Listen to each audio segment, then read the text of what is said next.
Will you put your hands down? Put your head up, play!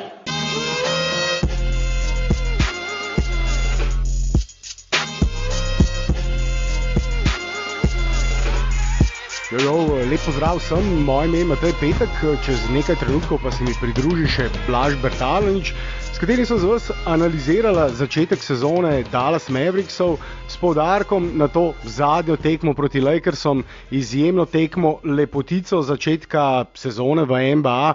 Mediji na drugi strani Atlantika v ZDA so si več ali manj soglasni glede tega. To je bila do sedaj najlepša tekma sezone, ki jo je prenašal tudi vseameriški ESPN, njihova športna nacionalka, in na tem največjem odru se je Luka predstavil na najlepši način.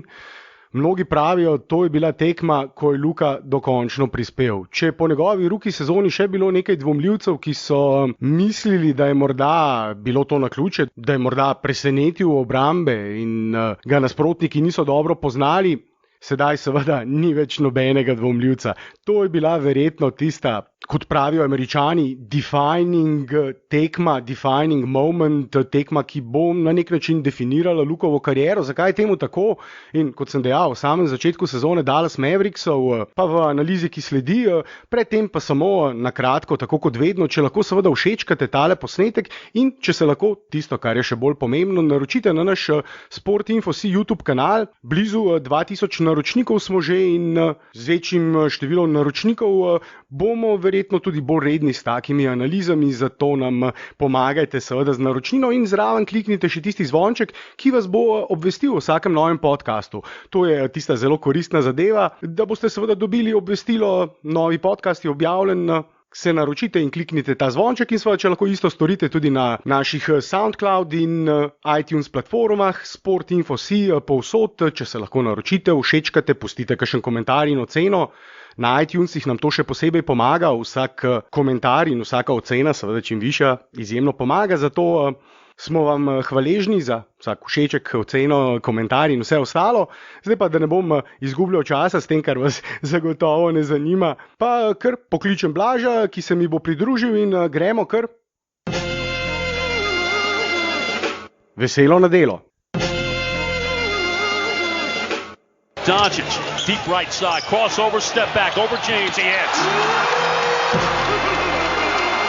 9.25 for Doncic and 13 in the game. Smith into Doncic as they shoot to our right. Stop to go on Davis to his left with a pull-up three. High, Archer brings rain. Doncic now with 19 to go along with 9 rebounds and 9 assists.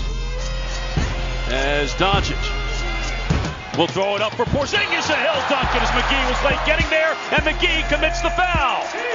It's a great pass by Doncic from about 30 feet away. Here is Doncic lobbing it up, and Powell with a rim-rocking finish at the left of the rim. Doncic straight away, left off of Kleba, pulls up, shoots the three, hit it over Bradley! 2-point game, 110-108. Jojo Blaž, lep pozdrav Bogu za hrbtom, kjer se danes spet nahajaš, kot sam praviš, kako si? Ja, kar dobro. Nekoliko sem utrujen v tej večerni uri, ampak kar dobro. Ja, si omenil, da si cel dan vodnjak popravljal, ne bom te spraševal za detajle, ampak si predstavljam, da je delo, ki te precej utrudi, tako da ja, ne bova zdaj izgubljala časa, da se boš lahko čim prej spočil. Deva predebatirati, deva zanalizirati to, kar sem napovedal, to tekmo z Lakersi, fenomenalno tekmo, izjemen dvoboj, epski dvoboj med Luko Dončićem, učencem, in LeBronom Jamesom, učiteljem. Luka je dejal večkrat, že prednje odšel v NBA, da je LeBron ne samo njegov vzornik, ampak igralec, ki ga je spremljal od malih nog in po katerem je tudi oblikoval svojo igro. Tudi midva sva delala že te primerjave, visok, močan playmaker, ki zna vse, ampak ta playmaking je pa res tisto, kjer sta si z LeBronom res zelo podobna. In dajva pogledati, zakaj je LeBron po tem epskem dvoboju dejal o Luki, ko sta se srečala po samem dvoboju, takoj po dvoboju si stisnila roko in je LeBron rekel, da je. He loved watching him. What a moment here. Blaž, a? Ja. Točno to, he's a bad mother. Večjega, boljšega, bolj pristnega komplimenta LeBron ne bi mogel dati. Nekdo, ki je odraščal v takih okoliščinah kot LeBron, bil brezdomec, pravzaprav pri 10 letih z mamo živel v avtomobilu 1 leto, spal v avtomobilu. Ja, ko odraščaš v takih okoliščinah in nekomu rečeš, da je bad mother, to res nekaj šteje. Pa dajmo pogledati, zakaj je tako, zakaj je ta dvoboj bil tako epski.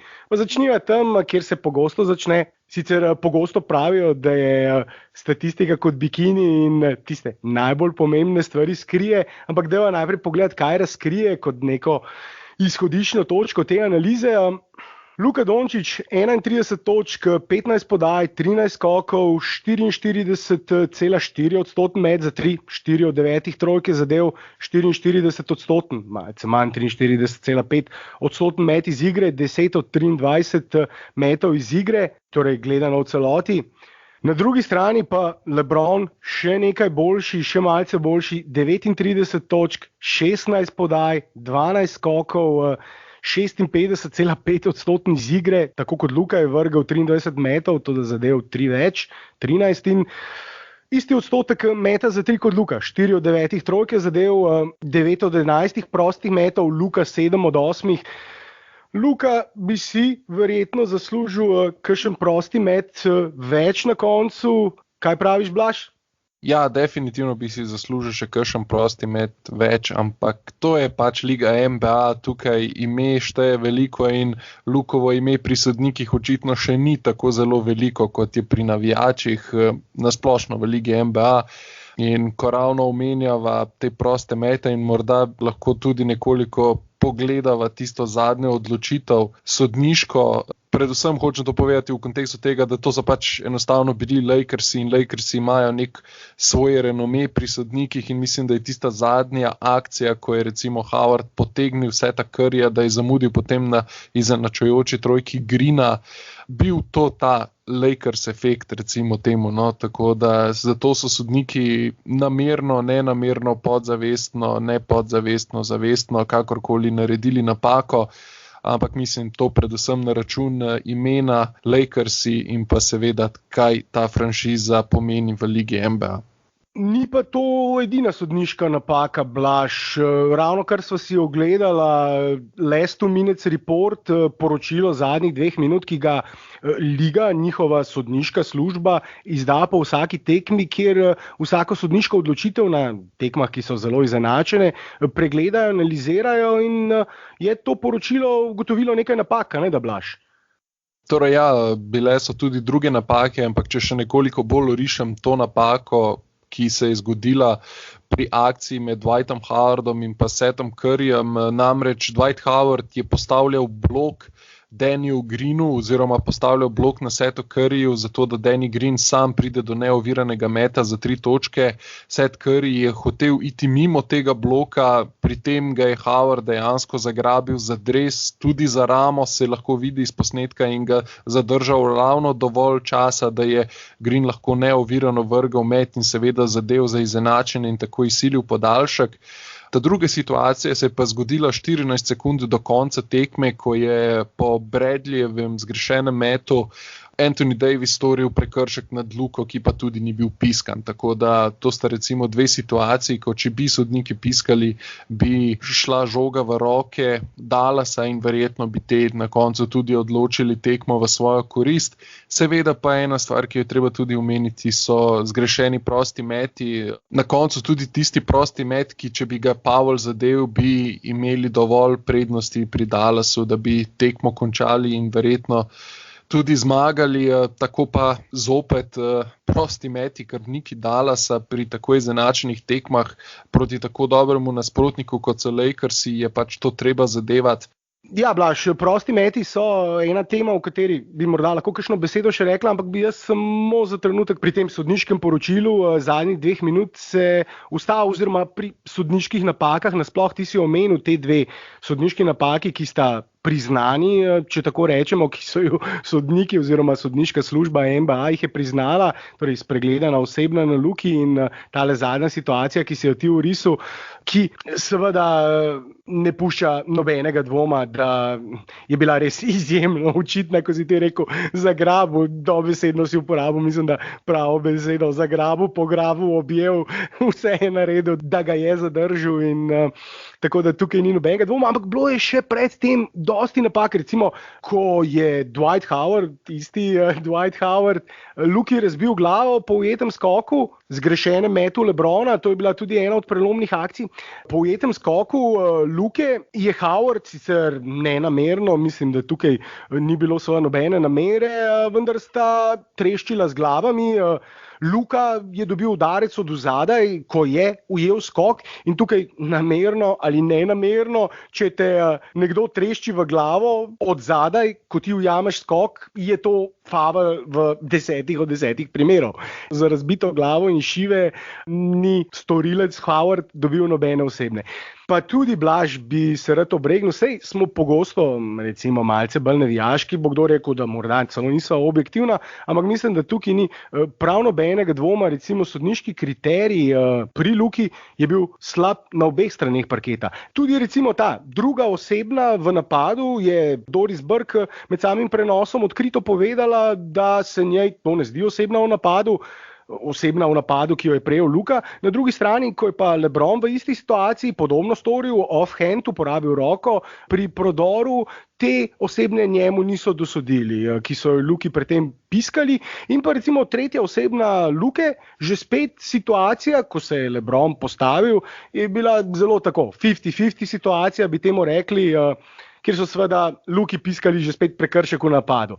In te prekrški v napadu na eni strani, na drugi strani pa sodniški kriterij, ki je dopuščal Averyju Bradleyju res zelo agresivno igro in tukaj že spet komentatorja ESPN-a sta omenila, da sodniki dopuščajo bolj trdo igro na Luki, kot so jo recimo dopuščali, govorimo o igri v obrambi, kot so jo dopuščali na LeBronu. Avery Bradley je res dobro pretepel Luko to tekmo, igral 39 minut, bil praktično na parketu vsako minuto, ko je bil Luka na parketu, nekajkrat ga je prevzel v določenih akcijah, tudi LeBron, tudi recimo AD, Anthony Davis, Luka zadev čudoviti step back preko Anthonyja Davisa, kandidata za najboljšega obrambnega igralca lige. Avery Bradley je pa že bil v eni od najboljših obrambnih peterk lige, odličen obrambni igralec, ampak kriterij je bil, dobesedno bi lahko Luka imel, ti si rekel, koliko Blaž več prostih metov? Ja, sigurno bi lahko imel vsaj še ene 4, 6, nekje toliko preveč prostih metov. Brez dvoma pa to je zdaj tako na uč rečeno, ampak sigurno vsaj ene 4 do 6 več. To je nekaj, kar si bo moral recimo pri sodnikih še prislužiti, tudi LeBron si je, vsak rookie si je ta status, oziroma to, da sodniki v teh 50-50 situacijah recimo njemu dajo prednost, če temu tako rečemo, ne obrambnemu igralcu, ali pa tudi, da ga malce bolj zaščitijo. In mislim, da bi ga morali malce bolj zaščititi, ker Luka je fizičen igralec, igra fizično, igra pod koš. Luka recimo na tekmo izvede 17 prodorov, vsako tekmo to ga uvršča na 8. mesto najbolj prodornih igralcev lige, vendar tukaj je pomembno omeniti, da Luka prodore zaključuje z najvišjim odstotkom med top 10 najbolj prodornimi igralci. Torej, res odlična igra Luke v prodorih, vendar v teh prodorih ga seveda tudi, kot sem dejal, do dobra pretepejo. To tekmo proti Lakersom ga je pa Bradley Beal pravzaprav tesno pokrival od enega konca do drugega konca, preko celega parketa, takoj po sprejemu žoge, vršil pritisk, visoko vršil pritisk. Tudi videli smo nekaj visokih podvajanj, ampak Luka mojstrsko reševal ta pick and roll. Ja, Doncic je to mojstrsko reševal, res njegov playmaking je na povsem drugem nivoju, iz drugega planeta bi lahko rekli. Na naš Reddit NBA Slovenija smo tudi objavili en video vseh njegovih playmaking akcij na tej tekmi in je izjemno zanimiv video posnetek za pogledati. Pač to so podaje, ki se jih marsikateri igralec, ki tu igra tudi v Ligi NBA, ne nauči za časa celotne svoje kariere. Luka pa to opravi z povsem tako tako, bom rekel, z levo roko lahko rečemo. Blaž, oprosti, takih podaj se ne da naučiti, bi samo dodal, oprosti, nadaljuj. Ja, sej čist se strinjam s tem, ampak pri njemu pa to zgleda vse tako zelo enostavno, tako da ja, če imate možnosti to pogledati, pridete narediti NBA Slovenija in si oglejte ta posnetek, res 2 minuti čiste poezije in to je tudi ena stvar, zaradi katere bo Luka izjemno priljubljen oziroma je že izjemno priljubljen v ligi in to je pač neki, on enostavno s svojimi podajami dela šov, s svojim playmakingom, pregledom, kako se on izmuzne iz težkih situacij z idealno podajo recimo na trojko, to je enostavno neverjetno. No?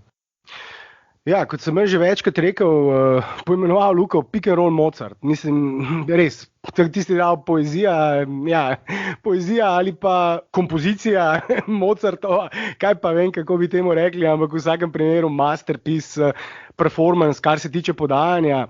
Res v pick and rollu je bil nerešljiva uganka in predvsem zaradi tega, ker so te rollerji dobro delovali, dobro funkcionirali, rim runnerji, torej te, ki prodirajo po pick and rollu proti obroču, Maxi Kleber in Powell, ki si ga tudi ti že omenil, sicer pri tistih prostih metih, ampak to je pa relativno dobro počel in mislim, da glede na to, da se je šele vrnil pred kratkim po poškodbi prejšnjo tekmo proti Denverju, bo še boljši, no? Bi to lahko še izboljšal in bodo take tekme Luke plus 10, plus 11, 12, 13, 14 podajami večkrat videne. Še posebej takrat, ko bodo tudi ostrostrelci še toliko bolj razpoloženi, potem pa morda padejo še kakšni bolj absurdni rekordi, ampak ja, ti si omenil, lahko si pogledajo na našem Redditu NBA Slovenija. Zakaj je Luka? In to smo pa tudi debatirali v napovedniku sezone, ki si ga boste lahko poslušali, ko midva zaključiva s tole analizo.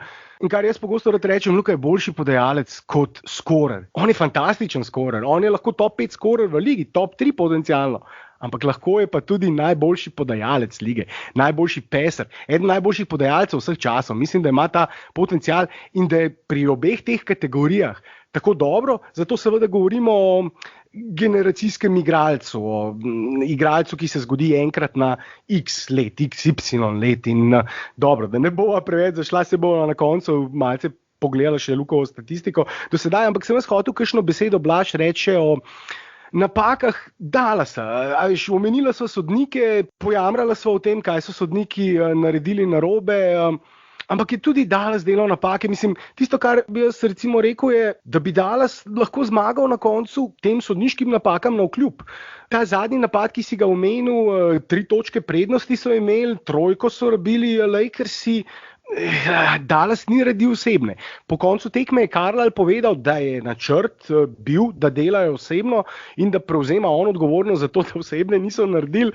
Zdaj, kako bi to interpretirali, lahko seveda na 10 načinov interpretiramo tako izjavo, kaj to pomeni. On je predvsem hotel zdaj zaključiti to topiko, te osebne ni bilo. In tudi zaradi tega so tekmo izgubili, ker seveda 2 prosta meta, že spet situacija, ko moraš potem drugega zgrešiti ali dobiš skok ali ne. S tem, da tudi Luka v teh trenutkih ni bil v igri zaradi poškodbe glave, tudi to je recimo bil nek faktor. Komentatorji so omenili, da potem, ko je dobil ta udarec v glavo, da ni izgledal dobro nekaj časa in res dejansko ni izgledal dobro, tudi sam je dejal, da je nekaj časa bil umotičen, sicer so naredili pregled, je šel skozi ta tako imenovani concussion protokol, torej naredili so pregled, da ni slučajno doživel pretres možganov, rekel, da ne, verjetno je šlo samo za tak zelo neugoden udarec. Recimo, če se počeš v rob omare, Blaži, ker si se že kdaj mogoče z glavo butnil v rob omare od zadaj, veš, da to skeli, peče, boli, ni tist, ja, je zelo neprijetno. Jaz se bolj v podboje zabijam, tako da... Ja, ni ok, prek 2 metra si, tako da ja, to je res. Ili rob omare spoden ga ne moreš posneti pri tej višini, to tudi res. Ampak da ne bo zdaj zašla, govoriva o napakah Dallasa, njihovih napakah, ti si že omenil proste mete, ne samo to tekmo, pod 70% so bili na koncu, 69 pa še nekaj malce odstotni. Tudi v sezoni so recimo po odstotku zadetih prostih metov šele na 23. mestu. Zanimivo je, podoben problem ima tudi Dragićev Miami Heat, oni so pa eno mesto za njimi, ampak o tem kdaj drugič. Ampak ja, 73,5% odstotni prosti meti v sezoni, to ni dobro. In na taki tekmi, kot je tale, 16-23, en prosti met zadet več v rednem delu. In tekma je dobljena, tudi ta trojka na koncu ne bi nič pomagala, recimo ti si omenil Pavlov prosti met na koncu, ampak že predtem so zgrešili nekaj pomembnih prostih metov, tudi Luka sicer odličen na koncu 7-8, ampak edini prosti met, ki ga je zgrešil pa v zadnji četrtini in se je zgodilo, ampak pri Luki res ne moramo mu čisto nič očitati, se pravi, na koncu je 7-8 prosti meti, odlično, 4-9 trojke, odlično, tudi met iz igre 44% pri 23 metih in taki obrambi, kjer bi na koncu morala statistika, ti si rekel, koliko je 5-6 prostih metov več bi mogel imeti, to seveda tudi pomeni 3, morda še kakšen met manj v statistiki metov in bi morala dejansko njegova statistika izgledati, tako kot si rekel, v statistiki metov, ki jih je vrgel, bi moralo biti kakšni 4 mete manj in bi moralo biti pri prostih metih recimo 5-6 prostih metov več, nekaj tasga bi rekel. Ampak že spet, to so topike, o katerih bi lahko verjetno zelo na veliko razglabljala. Govorila smo o napakah, ki jih je Dallas naredil, ki so jih oni naredili. Bi še ti kaj tukaj poudaril, Blaž? Ja, jaz bi mogoče povedal glede podaljška se že to tiče. Tim Hardaway Jr., tisti, ki ste gledali tekmo, verjetno veste, na kaj ciljam. Slabe 2 minuti do konca tekme, Lakersi vodijo, Dallas potrebuje koš in kaj naredi Hardaway? Ja, to, kar naredi že večkrat to sezono, neumen met, najprej Dallas ujame skok v napadu, imajo dejansko celoten napad, da odigrajo, on pa pač dejansko iz prve vrže neko glupo trojko, neizdelan met, ki vemo, da ga ne bo zadel, vsem je jasno, da ga ne bo zadel, samo njemu očitno ne. In tudi take stvari na koncu odločajo, take tekme. To je pač Tim Hardaway Jr., tem smo že mi v podcasti večkrat govorili, to je pač zdaj nek tak poison pill, ki ga je mogel Dallas pojeti, zato da so dobili Porzingisa. In samo upamo lahko, da bo mogoče vsaj malo pospravil pod strešje in se bolj prilagodil ekipi in nehal igrati nekega heroja, ki pač to nažalost ni nikoli bil tako zelo dober, da bi to lahko naredil. Ampak tudi take stvari se na koncu lahko maščujejo in enostavno ob takih tesnih tekmah in tudi, bom rekel, zanimivih tekmah proti tako vrhunskemu nasprotniku odločajo nianse in tudi to je recimo ena izmed takih nians, ki si je Dallas v prihodnosti ne bi smel več privoščiti. Blaž, zdaj, ki si omenil Tima Hardawaya, si predstavljaš, kaj mu kakšen Obradović naredil, da on to naredi minuto pred koncem, dobiš skok v napadu, imaš cel napad, on pa fukne trojko, butasto trojko. Mislim, res, ti skrajno neumno trojko iz velike razdalje, ki niti ni bil v idealni situaciji, pa je imel možnost, imel celo igralcev v boljši poziciji, fukne tako trojko. Si predstavljaš, kaj mu naredi, mislim, ne Obradović. Jaskevičius bi ga, se spomnim, kako je Jaskevičius ena evroligaška tekma, je prav mim, ki ga lahko vidiš na omrežjih, ko je bila tekma že dobljena. Pa je igralec vrgel na konc, ker so imeli napad, ki bi lahko iztekel napad do konca. 2 sekundi so imeli potem še, pa ne vem, 4 točke prednosti. Ampak je igralec vrgel, mislim, ti skaviš dobesedno, mislim, so ga mogli nazaj držati, da ga nisi nokauteriral. Ampak pustimo to za kdaj drugič. Pa bi, Blaž, če se strinjaš, tako za konec, glede na to, da sva začela s tisto LeBronovo izjavo, oziroma ne izjavo, ko mu je po tekmi čestital in dejal, you're a bad motherfucker, je potem seveda malce počistil jezik, najprej mu je čestital tako, ko je tudi Luka dejal po sami tekmi, da mu to ogromno pomeni. Taka čestitka, take besede, idola njegovega, kot je opisal, vzornika, nekoga, po katerem se je on zgledoval svojo igro, mu je res ogromno pomenilo, je bil prav ganjen na to čestitko. Potem je pa LeBron dal še izjavo Doris Burke, tej komentator, ki je po tekmi in ona ga je tudi vprašala, Luki pa Blaž, če se strinjaš, si deva za konec nekako bookend tega podcasta oziroma tega dela, poslušaj še to izjavo. Se strinjaš, Blaž? Ja. LeBron, before we revisit the game, there was a moment with Luka, and he told us prior to the game, he said, I won't compare myself to LeBron, but he was the man I watched. So can you describe that just brief exchange with him and how good he was tonight? I mean, you never know who you can inspire, along your path, and you hope that you can inspire the next generation. And for me, by me playing the game the right way, always getting my teammates involved and playing for the purity of the game, I was able to inspire a kid that wasn't even in America. Right. and that's pretty special. And obviously we see what he's capable of doing. His ability to make plays not only for himself, for his teammates, to rebound and just play for the pure love of the game. It's a beautiful thing to watch. Ne vem, Blaž, a se ti zdi, meni se zdaj, kot da se LeBron kar malo tako čovk je ratu, tako kar malo ga je stisnil v grlu, ki je rekel, a kid who's not even from America. A veš, tako mislim, otrok, ki niti ni iz Amerike, veš, da je imel tak vpliv, tak vtis na nekoga, ki je tako dober, ki ima seveda potencial, da ga nadomesti, morda nekoč kot najboljšega igralca lige. Vedno več ljudi to verjame in po taki tekmi, kot je sinočna. Jaz tudi mislim, tako by the way, mimo grede, da je ta tekma bila tista res prava I have arrived tekma. Se je imel Luka v rookie sezoni, recimo spomnimo tisto proti Rocketsom 11-0 ran na koncu, potem tudi Portland zmagal nazaj, prišel, imel ogromno takih trenutkov, momentov v rookie sezoni, ampak po rookie sezoni še vedno tudi ogromno dvomljivcev. Ogromno ljudi, ki so rekli, bomo videli zdaj drugo sezono, ko se ekipe pripravijo na njega, ko se nasprotna moštva obrambe, ko ne bo več presenečenje za nobenega, ko vejo natančno, kaj so njegove tendence, kaj bo želel narediti, ko bo na scouting reportu tako 5 strani samo o Luki Dončiću, recimo ravno center, nekdani center Bostona in Oklahome, ki je zdaj komentator, je nekaj takega rekel pred sezono, ampak veš kaj pa on tweetnil zdaj po tej tekmi?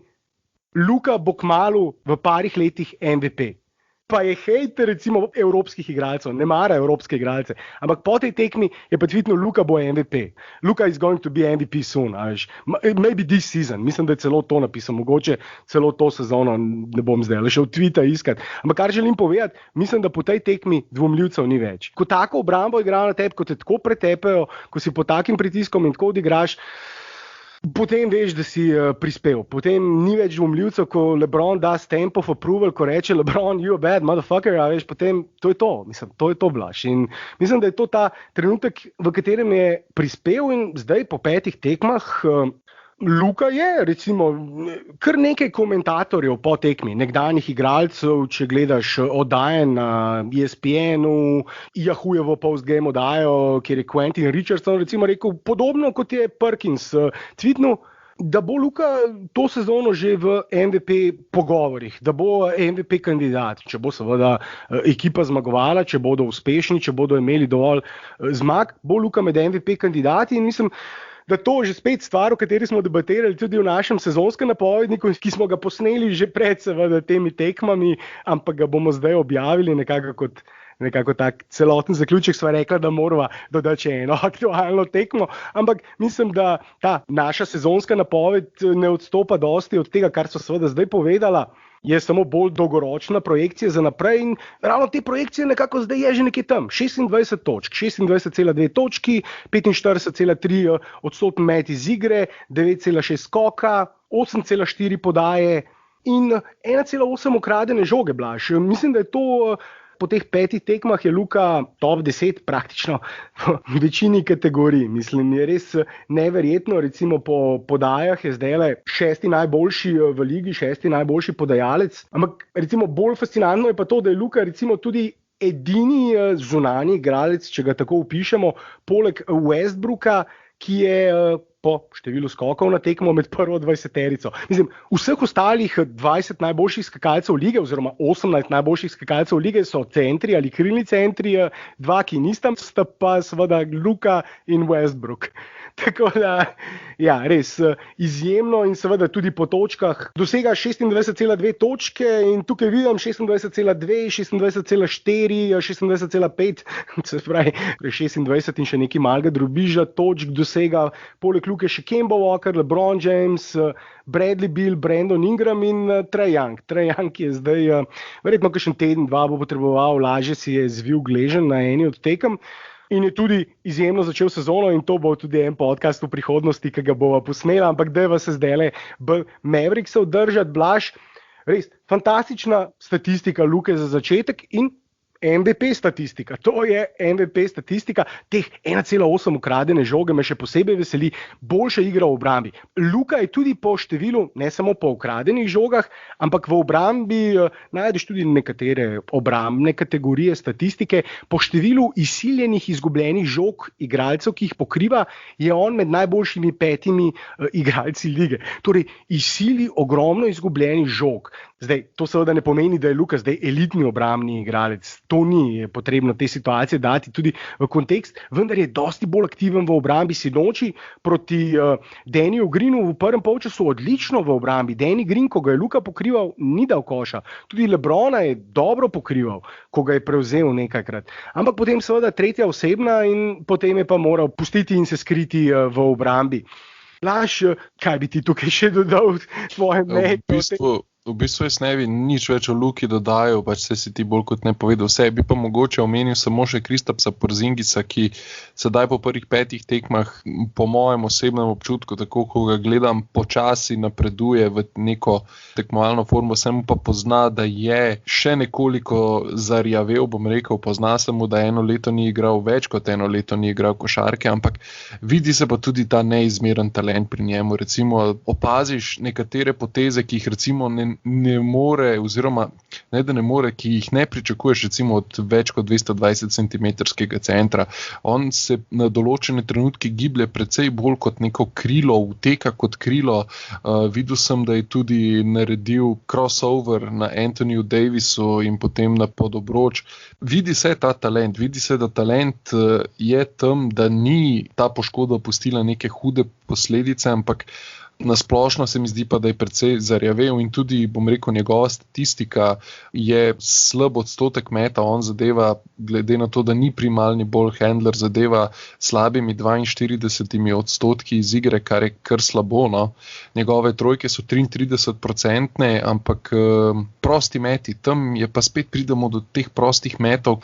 Porzingis jih v karieri meče z 80%, sedaj na začetku sezone pa slabih 70% oziroma 68,8%, kar je v bistvu kar slabo in jaz upam, da bo ta procent dvignil bližje 80%, kar se pa tiče skokov, 8 skokov na tekmo, kar je več, kolikor je dosegal v karieri in pa 21 točk na tekmo, kar je pa tudi več kot v njegovi karieri. Skratka, če potegnem neko črto pod teh prvih 5 tekem Porzingisa, se mi zdi, da bo to poštena ukrepitev za Dallas, ko še nekoliko bolj pride v ritem, ko še nekoliko bolj dobi občutka, ki ga je definitivno izgubil po tej pauzi od košarke. Bi pa mogoče, zdaj ravno sem se spomnil, ko si prej me spraševal, če bi še kaj povedal za Luko, mogoče eno stvar, ki bi jo pa le še omenil, je to, celotni ekipi Dallasa se pozna, da so iz tekme v tekmo bolj uigrani in posledično z večjo uigranostjo ekipe bodo tudi uspešnosti Lukovih podaj bistveno više, ker vedno bolj se vidi iz tekme v tekmo, da tudi vedno bolj predvideva, kje bodo njegovi soigralci, ne le, da jim je sposoben pripraviti dober met, ampak zraven tudi čuti že, kje so njegovi soigralci, kje morajo biti in to je vse posledica uigranosti in jaz mislim, da če bodo tako nadaljevali, so dejansko lahko zelo nevarni za playoff, morda celo potem v playoffu, da naredijo še kakšen zanimiv rezultat. Se strinjam, Blaž, se strinjam z obema poantama, tole zadnjo in tisto v Porzingisu. In ko si govoril o njegovih zgrešenih metih, zgrešenih tudi prostih metih, nizkem odstotku prostih metov, verjetno je to nekaj tudi povezano morda s kondicijo, slabšo kondicijo in zarjavelostjo, po domače povedano, po tako dolgi pauzi. Tudi veliko, recimo, ne samo prostih metov, povsem odprtih trojk zgreši, ki mu jih pripravi Luka, pa tudi ostali organizatorji, ampak predvsem seveda Luka, mislim, da tudi na račun zgrešenih odprtih trojk Porzingisa bi Luka imel kakšno podajo, 2 lahko več na tekmo. In ko se tukaj uigra, če upajmo, da se seveda vrne na nivo, da bo to zadeval z enakimi odstotki kot v New Yorku, ko je vedno bil blizu 40%, pri takih odprtih trojkah pa še više, blizu 50%, ko se vrne na take odstotke pri takih metih, mislim, glede na to oba poraza, ki jih je Dallas do sedaj utrpel, sta bila zelo tesna. bi lahko zmagali proti Portlandu, že spet bi lahko govorili, da so jim v bistvu sodniki vzeli zmago na nek način. Vemo, tisti sodniški pregled situacije, sporna odločitev, že spet bi lahko debatirala, pa da ne bo, ampak letos so sodniki, kar redna topika NBA tekem, se mi zdi, da več kot v zadnjih letih, ampak topika za kdaj drugič, da ne bo tako dolga, ker so že zdaj bila tako dolga. Želim povedati, malenkosti, detajli so odločili oba poraza in to proti dvem ekipam, proti lanskim finalistom Zahoda, Portlandu in recimo temu največjemu favoritu za letošnji finale Zahoda, poleg Clippersov, Lakersom. Tako da oba poraza proti dvem odličnim ekipam, detajli, sodniki, malenkosti, prosti meti in če Porzingis doda tisti minimum, ki ga pričakujemo od njega, ko pride na ta nivo, ko se vrne na ta nivo, dvigne procente na nek spodoben odstotek, recimo ne more imeti Luka kot tisti glavni ball handler 3, 4, 5 odstotkov višji met iz igre kot Porzingis. Porzingis bo namreč moral imeti precej višji met od Luke, da bo moral zadeti bolje kot je v New Yorku, kjer ni imel dobrega organizatorja, kjer se je moral sam izdelati ogromno težkih priložnosti za met, tukaj pa dobiva wide open shots, wide open like a prairie. Mislim, veš, tiste wide open mete, ki jih tudi rekreativni šoteri, če bi jih dobivali, pa če te seveda ne stisne prpa, kar te bi seveda stisnila, če bi igral na NBA tekmi, ali pa če bi igral prvo ligo, ne samo rekreacijo, ampak govorim tiste, veš, ki tudi rekreativci zadevajo 80%, veš, tako da jih more Porzingis take šute zadevati, tako kot jih je že seveda v preteklosti, plus 50% in potem seveda bi tudi te dve zmagi, oziroma ta dva poraza ne bi bila poraza, ampak bi bile zmagi. Blaž, bila se kar izdatna, pa ti bom zdaj prepustil še zadnjo besedo, potem bi pa počasi zaključil, če se strinjaš. Ja, pa mislim, da niti mi ne rabiš dajati neke hude besede, mislim, da so z neko to analizo, recimo temu tekme in teh pregleda, nekako teh prvih 5 tekem pri Dallasu povedala bolj kot ne vse in take a look at what the industry did to me. I was drinking Hennessy and then I had an epiphany. Got me thinking I should kill him and I'm saying it literally. Middle fingers to my enemies. I'll give him this energy. Ja, ta drugi del, napoved celotne sezone Dallas Mavericksov, pogled celotnega rosterja, vseh igralcev, pomanjkljivosti analiz in dolgoročne napovedi, pregled tudi tistih najpomembnejših tekem sezone in končnih nagrad. Vse to pa v podcastu, ki pa bo objavljen po jutrišnjem. Nismo želeli, da bi bil tale predolg in za tisto celotno napovedjo za to sezono bi bil seveda več kot 2 uri dolg, zato to naslednjič. In pa, kot sem že na začetku zatežil, všečki, naročnine, vse to nam močno pomaga in do prihodnjega podcasta vam želim jaz in seveda celotna Sport Info ekipa z Blažem in vsemi ostalimi lep pozdrav. Aj.